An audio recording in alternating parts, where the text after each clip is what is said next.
కథల ప్రపంచం. అక్బర్ ఆస్థానంలో కొందరు బీర్బల్ని చూసి అసూయపడేవారు.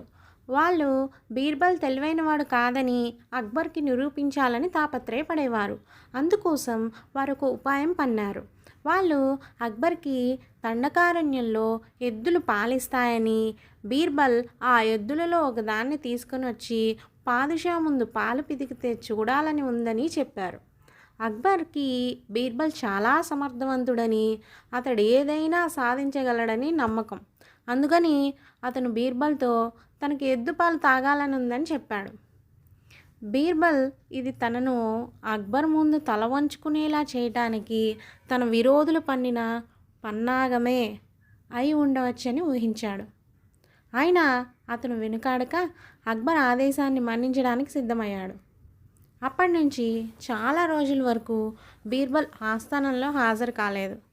అసూయాపరులు పాదుషా ఒక అవివేకిని, మహాసమర్థుడు అనుకున్నారు అని తమలో తాము నవ్వుకున్నారు.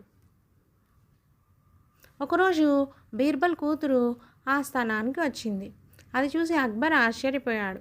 ఆయన ఆ అమ్మాయిని బీర్బల్ అరణ్యాల నుంచి తిరిగి వచ్చాడో లేదో చెప్పమన్నాడు. సమాధానంగా ఆమె వాళ్ళ నాన్న పురిటి నొప్పులతో బాధపడుతూ ఉన్నాడని, అందువల్ల అతను పురుడు పోసుకోవడానికి వాళ్ళ ఊరికి వెళ్ళాడని, అక్కడ ఒక మగ శిశువుకి జన్మనిచ్చాడని చెప్పింది. అక్బర్ ఆ అమ్మాయిని బీర్బల్ తనతో పరిహాసాలు ఆడుతున్నాడా అని ప్రశ్నించాడు. ఆ అమ్మాయి పాదుషాని ఎద్దులు పాలు ఇవ్వగా లేనిది తన తండ్రి శిశువుకి జన్మనెందుకు ఇవ్వకూడదు అని ఎదురు ప్రశ్నించింది. అప్పుడు అక్బర్కి బీర్బల్ ఇంకొకసారి తన సమయస్ఫూర్తిని ప్రదర్శించి ఎత్తులను చిత్తు చేశాడని గ్రహించాడు. అప్పుడు అతను ఆ అమ్మాయికి తన తండ్రి బీర్బల్తో ఎద్దుల గురించి మర్చిపోయి ఆస్థానానికి రావాల్సిందిగా చెప్పమని చెప్పాడు. Thank you for watching the video.